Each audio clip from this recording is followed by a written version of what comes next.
कहानी की शुरुआत में हम हेनरी पापिलोन नाम के एक आदमी को देखते हैं जिसे फ्रांस का हर एक शहरी जानता है और लोगों की नजरों में वो एक सीधा सादा शरीफ इंसान समझा जाता है। लेकिन पापिलोन कोई आम इंसान नहीं, बल्कि वो एक बहुत ही शातिर चोर है जो आज भी वो एक बहुत ही अमीर आदमी के घर में घुसकर उसके तिजोरी से करोड़ों के हीरे चुरा लेता है। हीरे चुराने के बाद वो जल्दी से खिड़की से नीचे आता है और सीधा एक क्लब में पहुंचता है जहां पापिलोन का बॉस उसका इंतजार कर रहा था। दरअसल पापिलोन चोरी अकेले नहीं करता था, बल्कि इस चोरी के काम में उसका बॉस इसकी मदद किया करता था, क्योंकि पापिलोन चोरी करते हुए जब पकड़ा जाता तब उसका बॉस इसे पुलिस से छुड़ा लेता। इसीलिए पापिलोन चुराए गए हीरो में से आधा हिस्सा अपने बॉस को देने जाता है। लेकिन पापिलोन जब वहाँ पहुँचता है तो वो देखता है कि उसका बॉस एक आदमी की बुरी तरह से पिटाई कर रहा है। इसके बाद बॉस पापिलोन के पास आता है और वो उस आदमी की तरफ इशारा करते हुए पापिलोन से कहता है कि जो भी मुझे धोखा देगा उसका यही हाल होगा। दरअसल जिस आदमी की पिटाई हो रही थी उसने चुराए गए पैसों में से कुछ पैसे अपने पास रख दिए थे, इसीलिए उसकी पिटाई हो रही थी। इसके बाद बॉस पापिलोन से कहता है कि तुम मेरे लिए क्या लाए हो। तब पापिलोन चुराए गए हीरे उसके सामने रख देता है। चमचमाते हीरे देखकर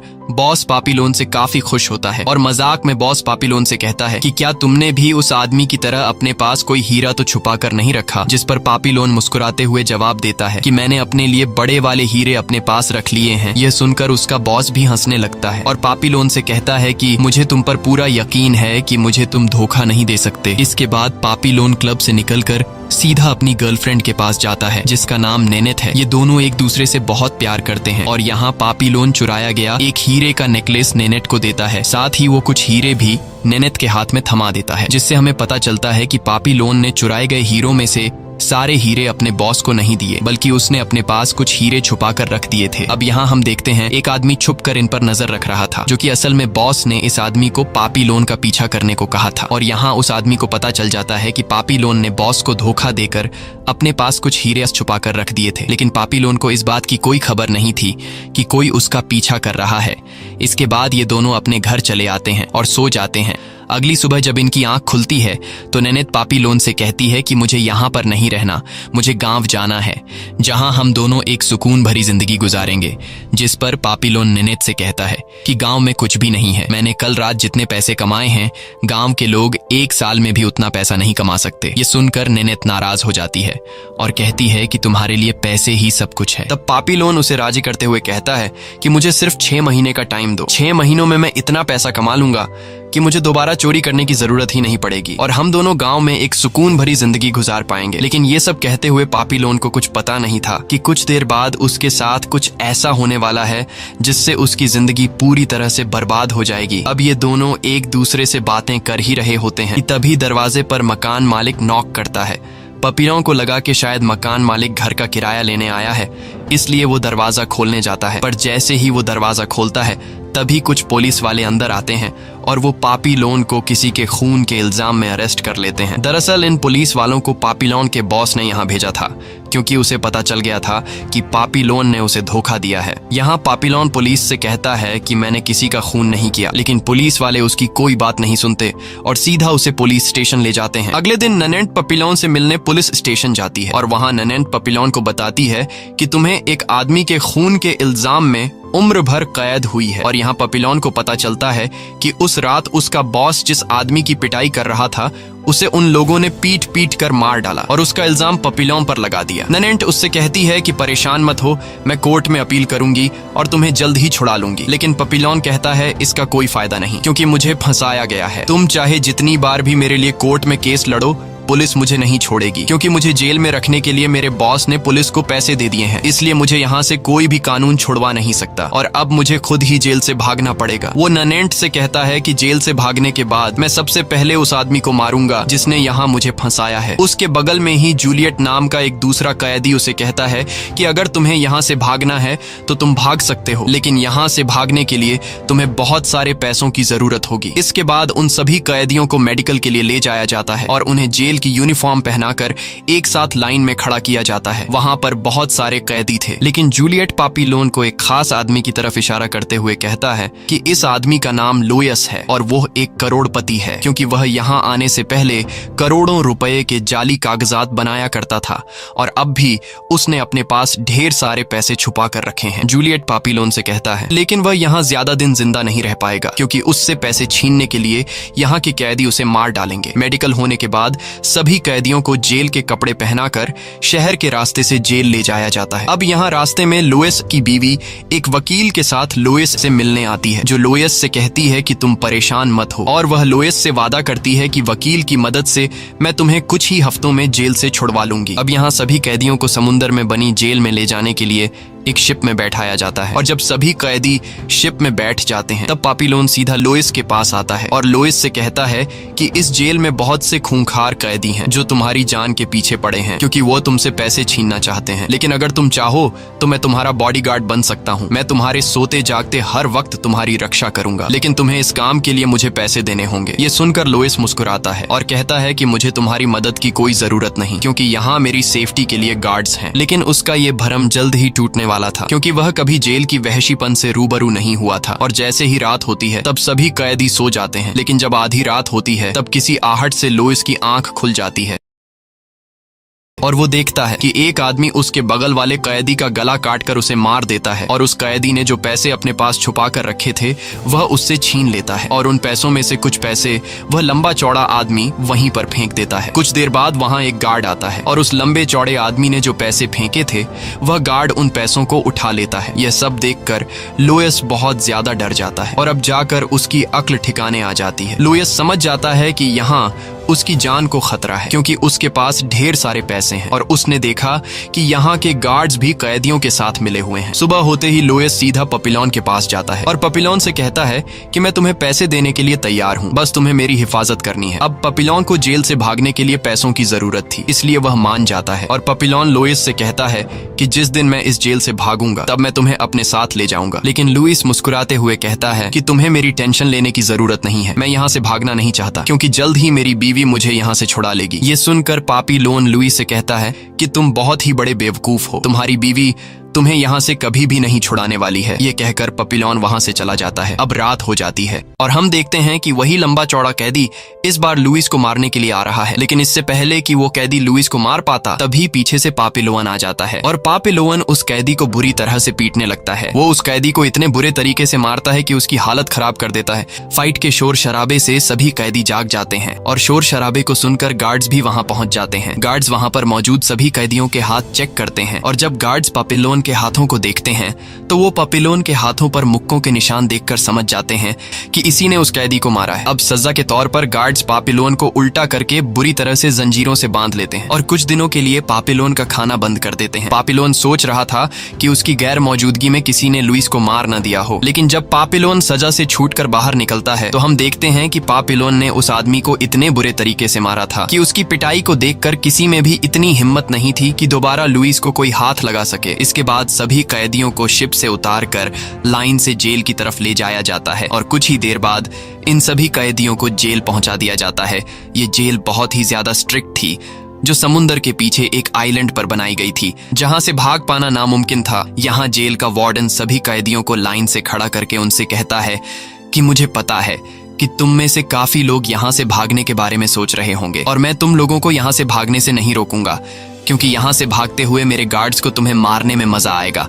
लेकिन इस बात का ध्यान रखना, यहाँ पर 2 गार्ड्स ऐसे हैं जो हमेशा तुम्हारे ऊपर 24 घंटे नजर रखेंगे और तुम उन्हें कभी चकमा नहीं दे सकते। एक है यहाँ का जंगल, जहाँ पर तुम भूख और प्यास से मर जाओगे, और अगर किसी तरह तुमने जंगल्स को पार भी कर लिया तो तुम्हारा दूसरा दुश्मन है यहाँ का समुंदर और उसके अंदर घात लगाए शार्क्स जो तुम्हें पानी में जिंदा निगल लेंगे। वार्डन सभी कैदियों से कहता है कि मेरी बात को कान खोल कर सुनो, अगर तुमने एक बार भागने की कोशिश की तो तुम्हें 2 साल तक सेल में रखा जाएगा, दूसरी बार भागने की कोशिश की तो 5 साल, और अगर यहाँ किसी ने भी गार्ड्स की जान ली तो उसे मार दिया जाएगा। इसके बाद सभी कैदियों को उनके सेल में लाया जाता है, लेकिन इस जेल में ज्यादा जगह न होने की वजह से बहुत सारे कैदियों को एक ही सेल में सोने के लिए रखा जाता है। पापीलोन देखता है कि इस जेल के कैदी बहुत ही ज्यादा खतरनाक हैं, जो बिना बात के मारने पर उतर आते हैं।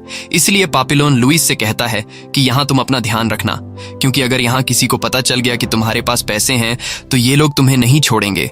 इस तरह से दिन गुजरते हैं और फिर महीने, और एक दिन जेल के कई सारे कैदियों को माइनिंग में मजदूरी के लिए ले जाया जाता है, जिसमें लुइस और पापीलोन भी शामिल होते हैं। ये लोग वहां भारी भारी पत्थर उठाने का काम करते हैं। अब यहाँ लुइस जब काम कर रहा होता है तो उसके पैसे गिर जाते हैं, जिसके बारे में वह पापीलोन को बताता है। तब पापीलोन तुरंत से उन पैसों को ढूंढने लगता है, क्योंकि उसके वहां से निकलने का वही एक जरिया था। और कुछ देर बाद पापीलोन को वे पैसे मिल जाते हैं। पापीलोन वे पैसे वापस लुइस को दे देता है। ये सब देखकर लुइस को एहसास होता है कि वो फजूल में पापीलोन पर शक कर रहा था। तब लुइस पापीलोन से कहता है कि मुझे उम्मीद नहीं थी कि तुम मुझे पैसे वापस दोगे। अब यहाँ लंच टाइम में लुइस अपनी वाइफ की पेंटिंग बना रहा होता है। पापीलोन जब इस पेंटिंग को देखता है तो वह लुइस से कहता है कि तुम सच में बहुत ही बड़े बेवकूफ हो, क्योंकि तुम्हें लगता है कि तुम्हारी वाइफ तुम्हें यहाँ से निकाल लेगी। वह अभी तुम्हारे पैसों पर अय्याशी कर रही होगी, और अगर तुम बाहर गए तो उसका तुम्हारे पैसों पर कोई कंट्रोल नहीं होगा, इसलिए वह तुम्हें कभी भी यहाँ से बाहर नहीं निकालेगी। लेकिन लुइस कहता है नहीं, मेरी वाइफ ऐसी नहीं है। अब यहाँ ये लोग देखते हैं कि उनके बगल में एक कैदी मर चुका है और गार्ड ने उसका खाना उसके पेट के ऊपर रख दिया है। ये सब देखकर लुइस गार्ड को बुलाने जाता है, लेकिन तभी वहाँ सेलर नाम का एक कैदी लुइस को चुपचाप रहने के लिए कहता है, जिसके बाद सेलर नाम का वो कैदी उस मरे हुए कैदी का खाना उठाता है और आधा हिस्सा पापीलोन को दे देता है। ये सब देखकर लुइस वहां से जाने लगता है, लेकिन तब पापीलोन लुइस को रोककर खाने के आधे हिस्से में से कुछ हिस्सा लुइस को दे देता है। अब यहाँ पर काम खत्म हो चुका था और गार्ड्स इन सभी कैदियों को वापस जेल ले जाने लगते हैं। और तभी पापीलोन देखता है कि एक ट्रॉली कीचड़ में फंस चुकी है, जिसमें कुछ औरतें और एक आदमी है। दरअसल यह सभी औरतें वेश्याएं होती हैं और वो आदमी उनका दलाल होता है, जो जेल के वार्डन के लिए वेश्याएं लाया करता था। अब उनकी ट्रॉली कीचड़ में फंसने की वजह से एक गार्ड कैदियों से कहता है कि धक्का लगाकर उनकी ट्रॉली को कीचड़ से बाहर निकालो। यह सुनकर पापीलोन को उस दलाल के पास जाने का एक अच्छा मौका मिल जाता है। पापीलोन उस दलाल के पास जाकर उससे कहता है कि अगर तुमने मुझे यहाँ से बाहर निकाला तो मैं तुम्हें $2000 दे दूंगा। ये सुनकर वो आदमी हंसता है और पापीलोन की शिकायत करने गार्ड को बुलाने लगता है। तब पापीलोन उसे कहता है कि 4000। ये सुनकर वो आदमी चुप हो जाता है और कहता है कि 4000 नहीं, तुम्हें इस नरक जैसी जिंदगी से निकालने के लिए मैं पूरे 5000 लूंगा। पापीलोन के पास इतने पैसे नहीं थे, लेकिन वो उससे झूठ बोलता है कि ठीक है, मैं इतने पैसों का इंतजाम कर लूंगा। तब वो दलाल कहता है कि मैं 3 दिनों तक यहाँ हूँ और मेरा बोट जेल के दूसरी तरफ है। अगर तुम 3 दिनों के अंदर वहाँ आ गए तब मैं तुम्हें इस जेल से दूर समंदर पार ले जाऊंगा। इसके बाद ये सभी कैदी जेल वापस आ जाते हैं और जब ये सभी अपने सेल में बैठे होते हैं तभी जेल के सायरन बजने लगते हैं और उन्हें पता चलता है कि जेल से एक कैदी भाग गया है। ये सब सुनकर पापीलोन भी समझ जाता है कि इस जेल से भागना कोई बड़ी बात नहीं है, अगर वो भाग सकता है तो मैं भी भाग सकता हूँ। अगले दिन सभी कैदी नहा रहे होते हैं, तभी कुछ कैदियों को पता चल गया होता है कि लुइस के पास ढेर सारे पैसे हैं, इसलिए वो कैदी लुइस को मारने के लिए आगे बढ़ते हैं। लेकिन तभी पापीलोन उन्हें देख लेता है और लुइस पर हमला करने से पहले पापीलोन उनसे लड़ पड़ता है और काफी देर तक उनके बीच फाइट होती है। फाइट के दौरान लुइस एक टैंक के पीछे जाकर छुप जाता है। कुछ देर बाद पापीलोन इन सभी को हरा देता है, लेकिन फाइट के दौरान पापीलोन को भी चोट आई थी। अगली सुबह वार्डन सभी कैदियों को लाइन से जमीन पर बिठा देता है और कहता है कि मैंने तुम सभी को कुछ रूल्स बताए थे, लेकिन तुम में से एक कैदी ने रूल तोड़ा है। दरअसल एक दिन पहले जब पूरे जेल में किसी कैदी के भागने की खबर फैल गई थी, उस कैदी को गार्ड्स ने पकड़ लिया, लेकिन भागने से पहले उसने एक गार्ड को मार दिया था। उस कैदी को जब सबके सामने लाया जाता है तो पापीलोन देखता है कि जिस आदमी की वो बात कर रहे थे वो कोई और नहीं बल्कि जूलियट था। अब रूल्स के मुताबिक वार्डन सभी के सामने जूलियट का सिर उसके शरीर से अलग कर देता है। ये सब देखकर सभी कैदी बहुत ज्यादा डर जाते हैं। अब यहाँ वार्डन पापीलोन को जूलियट की बॉडी जंगल में फेंकने के लिए कहता है और जूलियट की बॉडी को पकड़ने के लिए अपने साथ एक साथी चुनने को कहता है। पापीलोन लुइस को चुनता है। इसके बाद पापीलोन और लुइस बॉडी को पकड़कर गार्ड के साथ जंगल में आते हैं। काफी देर तक जूलियट की बॉडी उठाने की वजह से लुइस थक चुका था, इसलिए लुइस नीचे बैठ जाता है। तब गार्ड लुइस को कोड़े मारकर बॉडी उठाने को कहता है, लेकिन लुइस गार्ड की बात नहीं मानता। तब वो गार्ड लुइस पर कोड़े बरसाना शुरू कर देता है, जिसे देखकर पापीलोन को गुस्सा आ जाता है और वो एक पत्थर उठाकर उस गार्ड के सर पर दे मारता है, जिसके बाद वो यहाँ से भागने लगता है। तब गार्ड्स भी उसका पीछा करते हैं और उस पर गोलियां चलाने लगते हैं, लेकिन पापीलोन जल्द ही पास की नदी में कूदकर उनसे दूर चला जाता है और नदी से तैरते हुए सीधे उस दलाल के पास जाता है जो उसके किनारे पर बोट लेकर इंतजार कर रहा था। पापीलोन उस दलाल से कहता है कि चलो मुझे यहाँ से दूर ले जाओ, लेकिन वो दलाल पापीलोन से पूछता है कि मेरे पैसे कहाँ हैं। तब पापीलोन उसे बताता है कि मेरे पास पैसे नहीं हैं, लेकिन मैं वादा करता हूँ अगर तुम मुझे फ्रांस ले गए तो वहां मैं तुम्हें इतने पैसे दूंगा जितना तुमने सोचा भी नहीं होगा। ये सुनकर वह दलाल जोर जोर से हंसने लगता है और तभी हम देखते हैं कि चारों तरफ से पापीलोन को गार्ड्स ने घेर लिया है। दरअसल यह दलाल जेल के वार्डन से मिला हुआ था। वो दलाल पापीलोन से कहता है अगर तुम मुझे $5000 दे भी देते तब भी मैं तुम्हें यहाँ से नहीं लेकर जाता, क्योंकि वार्डन मुझे तुम्हारी तरह कैदियों को पकड़वाने के 2 गुने पैसे देता है। इसके बाद गार्ड्स पापीलोन को पकड़कर फिर से जेल में ले आते हैं और जब पापीलोन को वार्डन के सामने लाया जाता है तो वार्डन उसे कहता है कि तुम्हारी किस्मत बहुत अच्छी है कि जिस ऑफिसर पर तुमने हमला किया था उसकी मौत नहीं हुई, क्योंकि अगर वो मर जाता तो हम तुम्हारे साथ भी वही करते जो हमने उस कैदी के साथ किया था। अब जिस तरह वार्डन ने कहा था कि जो कोई भी जेल से भागने की कोशिश में पकड़ा जाएगा उसे 2 साल काल कोठड़ी में डाल दिया जाएगा, इसलिए रूल तोड़ने के लिए पापीलोन को काल कोठड़ी में डाल दिया जाता है। काल कोठड़ी एक बहुत ही छोटी सी जगह थी जहां हर वक्त अंधेरा रहता था और यहाँ कैदी को पूरे 2 साल तक बिना किसी से बात किए अकेला रहना पड़ता था। अब यहाँ शुरू के कुछ दिनों में पापीलोन नॉर्मल रहता है, लेकिन जैसे ही कुछ महीने गुजरते हैं पापीलोन का दिमागी संतुलन बिगड़ने लगता है। साथ ही उसे खाने के नाम पर सिर्फ उबला हुआ पानी दिया जाता था, जिसकी वजह से उसका शरीर कमजोर हो गया था। एक दिन वो अपने दरवाजे के निचले हिस्से से देखता है कि कुछ गार्ड्स एक मरे हुए कैदी को घसीट कर ले जा रहे हैं।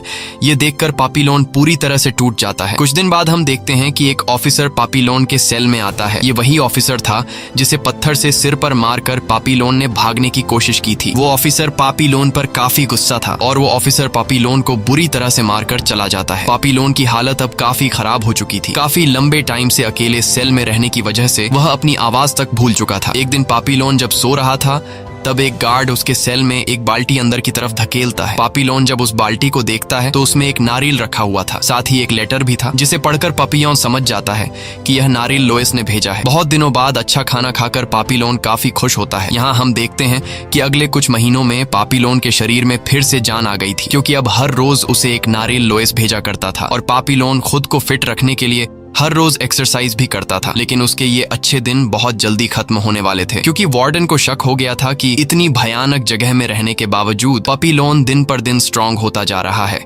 और एक दिन हर रोज की तरह पापीलोन जब बाल्टी से नारियल निकालने जाता है तब एक दूसरा गार्ड आकर उस बाल्टी को दरवाजे से वापस बाहर निकालकर चेक करता है और उस गार्ड को अंदर वह नारियल मिल जाता है। ये सब देखकर वो गार्ड उस दूसरे गार्ड को मार डालता है जो पापीलोन के लिए बकेट में नारियल लाया करता था। जिसके बाद वह गार्ड सीधे जाकर वार्डन को बुलाता है। वार्डन पापीलोन के पास आकर उससे पूछता है कि तुम तक यह नारियल हर रोज कौन पहुंचाता था। पापीलोन अपने दोस्त लोइस को बचाने के लिए कुछ भी नहीं बोलता। वार्डन पापीलोन से कहता है कि अगर तुमने उस आदमी का नाम नहीं बताया तो मैं तुम्हारा यहाँ जीना और भी मुश्किल कर दूंगा। लेकिन पापीलोन कुछ भी बताने को तैयार नहीं था, जिसके बाद सजा के तौर पर वार्डन उसका राशन आधा कर देता है। कुछ महीनों बाद वह जेलर फिर से पापीलोन से मिलने आता है। इस बार वार्डन पापीलोन के लिए सूप लाया था। बदले में वार्डन बस उसे नारियल भेजने वाले का नाम पूछता है। वार्डन को लगा कि वो कई दिनों से कुछ न खाने पर सूप को देखकर वो सब कुछ बता देगा, लेकिन पापीलोन खुद सूप पीने के बजाय उल्टा चम्मच से वार्डन को पिलाने लगता है। अब यह देखकर वार्डन बहुत ज्यादा गुस्सा हो जाता है और वार्डन गार्ड से कहता है कि इसके सेल की लाइट हमेशा के लिए बंद कर दो। अब पापीलोन के लिए यहाँ रहना काफी मुश्किल हो गया था। एक तो अकेलापन और ऊपर से काले अंधेरे में टाइम का भी पता न चलना कि दिन है या रात। अब दिन पर दिन पापीलोन की दिमागी हालत खराब होने लगती है और वह खुद से बातें करने लगता है। साथ ही उसे अजीब तरह के डरावने विजन्स आने लगते हैं। पापीलोन इस नर्क जैसी जिंदगी से तंग आकर खुद को मारने की भी ट्राई करता है, लेकिन फिर वह ऐसा करने से रुक जाता है। इस तरह से काल कोठड़ी में रहते हुए पापीलोन के 2 साल पूरे हो जाते हैं और इन 2 सालों में पापीलोन की दिमागी हालत अब पूरी तरह से खराब हो चुकी थी। और जब गार्ड्स उसे बाहर निकालते हैं तो हम देखते हैं कि पापीलोन की बॉडी ने काम करना बंद कर दिया है, जिसके बाद गार्ड्स पापीलोन को हॉस्पिटल ले जाते हैं जहां उसे लोइस मिलने आता है।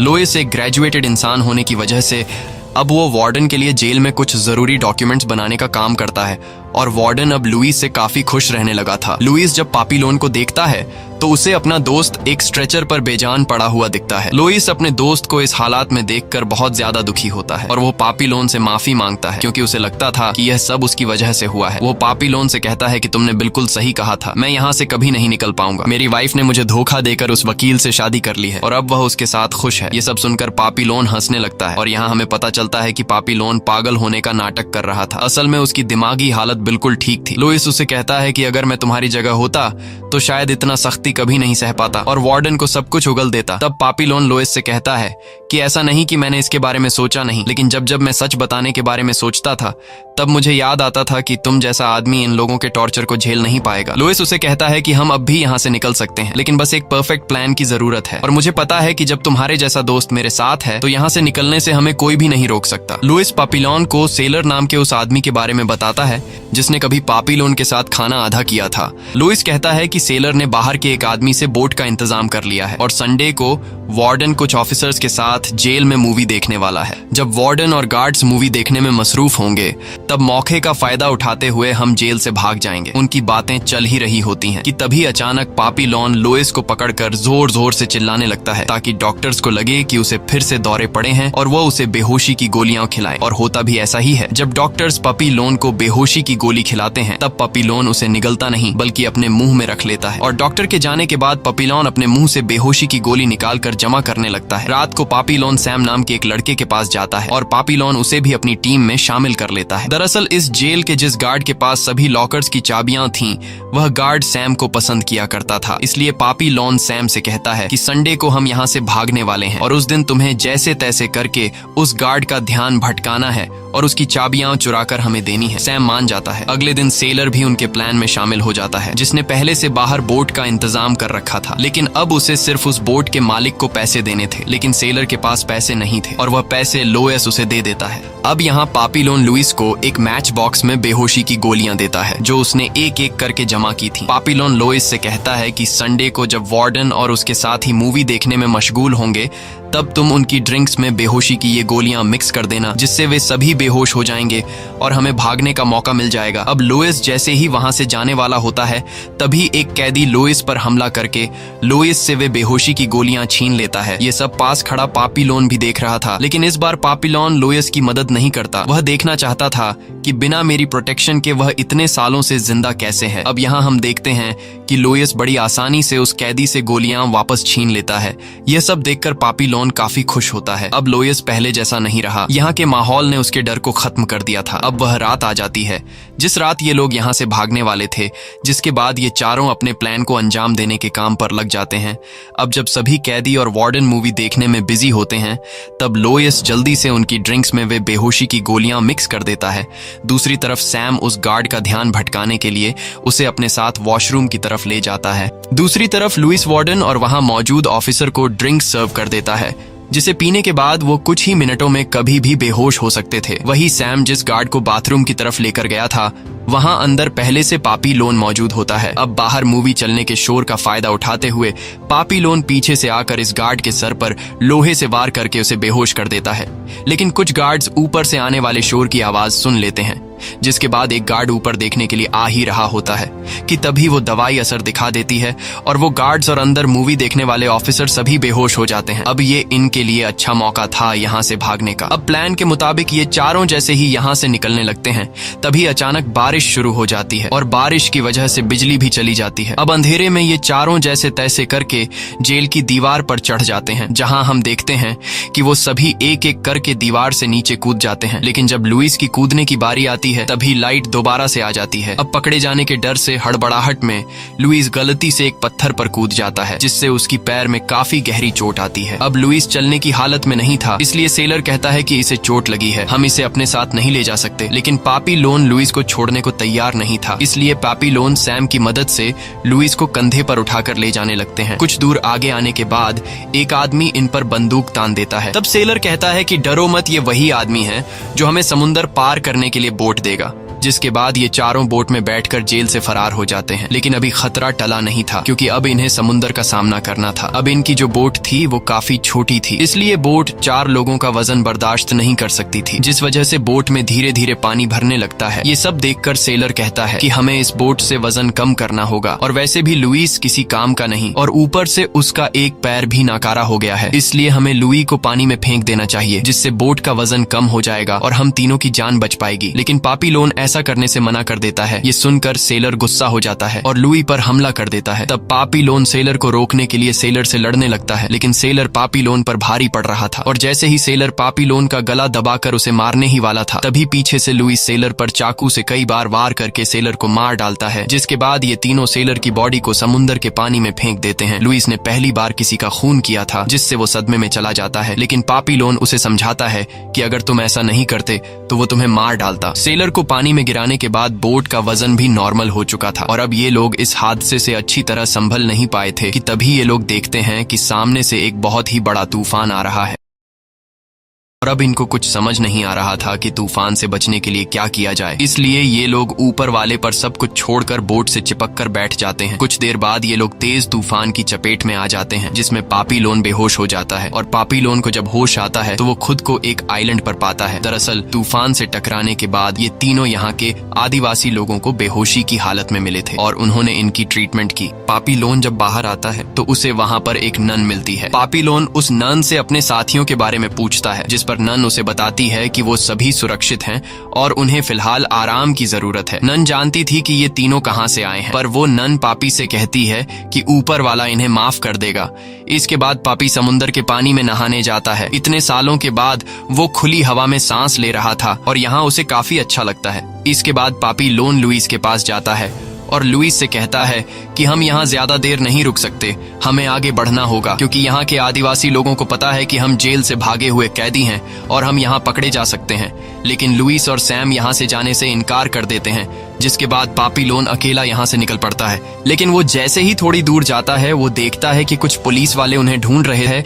ये देखकर पापीलोन भागकर लुइस के पास आता है और उसे तुरंत यहाँ से भागने के लिए कहता है। लेकिन जब ये लोग यहाँ से भागने ही वाले होते हैं तभी पुलिस उन्हें घेर लेती है और उनके सामने सैम को गोली मार देते हैं। यहाँ लुई पापीलोन से कहता है कि जब तुमने पुलिस को देखा तो तुम्हें मुझे बचाने के बजाय भाग जाना चाहिए था।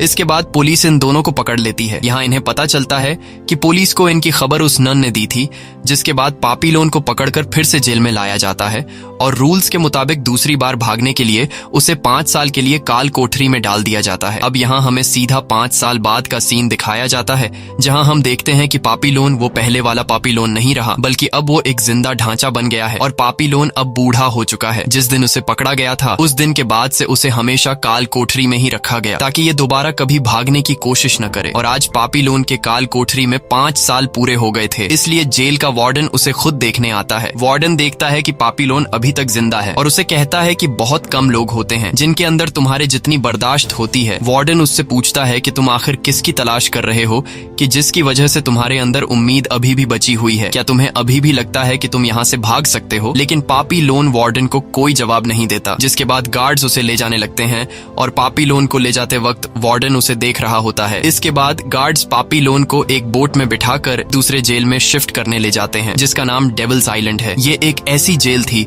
जो समुद्र के बीचों बीच एक ऊंची चट्टान पर बनाई गई थी, जहाँ से आज तक कोई भी कैदी भाग न सका, क्योंकि इस टापू के चारों ओर सिर्फ पानी ही पानी है। यहाँ इस जेल में कैदियों पर नजर रखने के लिए कोई गार्ड भी नहीं था, वो बस उन्हें हर हफ्ते थोड़ा सा राशन देने आते थे। पापीलोन जब वहाँ पर पहुँचता है तो वो देखता है कि यहाँ पर आधे से ज्यादा लोग पागल हो गए थे और तभी पूरे 5 साल बाद पापीलोन अपने जिगरी यार लुइस को देखता है। दरअसल 5 साल पहले वार्डन ने लुइस को सजा काटने के लिए इस जेल में भेज दिया था। लुइस पापीलोन को देखकर काफी खुश होता है। इस तरह से इस जेल में पापीलोन को कई महीने गुजर जाते हैं और एक दिन जब वो समुद्र की तरफ देख रहा होता है तब उसके दिमाग में एक आइडिया आता है, जिसके बाद वो सीधा जाकर लुइस को नींद से जगाता है और उससे कहता है कि मैंने यहाँ से भागने का रास्ता ढूंढ लिया है। जिसके बाद ये दोनों समुद्र के किनारे पर आ जाते हैं, जहाँ पापीलोन एक नारियल उठाकर नीचे पानी में फेंक देता है और वो नारियल पानी के ऊपर तैरने लगता है। ये देखकर पापीलोन लुइस से कहता है कि इस आइलैंड पर ढेर सारे नारियल हैं, अगर हम इन नारियलों को इकट्ठा करके एक राफ्ट बनाएं और उसे पानी में फेंक दें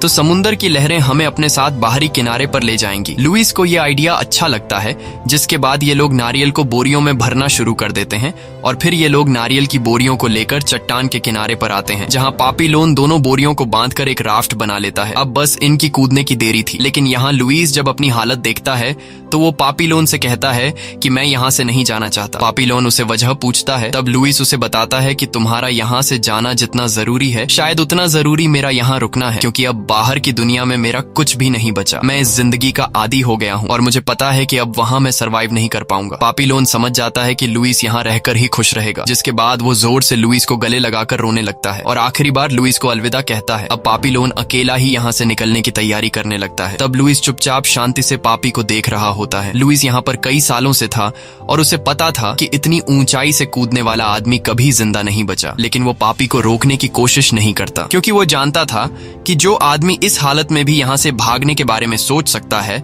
उसके लिए उसकी आजादी की कीमत उसकी जान से ज्यादा है। लुइस को ये बात 100% कंफर्म थी कि यहाँ से कूदने के बाद पापीलोन मारा जाएगा। अब यहाँ पापी पहले राफ्ट नीचे फेंकता है, जिसके बाद वो खुद पानी में छलांग लगा देता है। पापी के पानी में जाने के बाद लुइस उसे देखने की कोशिश करता है, लेकिन उसे पापी दिखाई नहीं देता, जिससे लुइस समझ जाता है कि पापी मर गया है। लेकिन तभी लुइस को पापीलोन की आवाज सुनाई देने लगती है। लुइस देखता है कि पापीलोन जिंदा है। ये देखकर लुइस खुशी के मारे जोर जोर से चिल्लाने लगता है और वह उसे आखिरी बार अलविदा कहता है, जिसके बाद पापीलोन खुद को समुंदर के हवाले छोड़ देता है और समुंदर की लहरें उसे धीरे धीरे बाहरी दुनिया की तरफ ले जाने लगती हैं। मूवी के एंड में हम पापीलोन को एक जहाज में देखते हैं। अब पापीलोन काफी बूढ़ा हो चुका था और पापी अभी भी एक जेल से भागा हुआ कैदी था, जिसकी तलाश में अभी भी पुलिस घूम रही थी। पापीलोन सीधा फ्रांस के एक पब्लिशर के पास जाता है और उसे अपनी पूरी स्टोरी बता देता है। पब्लिशर पापी की पूरी स्टोरी सुनकर काफी इमोशनल हो जाता है और पब्लिशर एक बुक में पापीलोन की पूरी स्टोरी छपवा देता है। इसके बाद हमें असली पापीलोन की तस्वीर दिखाई जाती है। पापीलोन की इस किताब के छपने के बाद पूरी दुनिया पापीलोन की स्टोरी जान चुकी थी और फिर 1970 में फ्रांस की गवर्नमेंट ने पापीलोन को बेगुनाह करार दे दिया और उसे वापस अपने मुल्क फ्रांस में आने की परमिशन दे दी। इसी के साथ ये कहानी खत्म हो जाती है। अगर आपको ये वीडियो अच्छी लगी हो तो हमारे चैनल को सब्सक्राइब और वीडियो को लाइक जरूर कीजिएगा।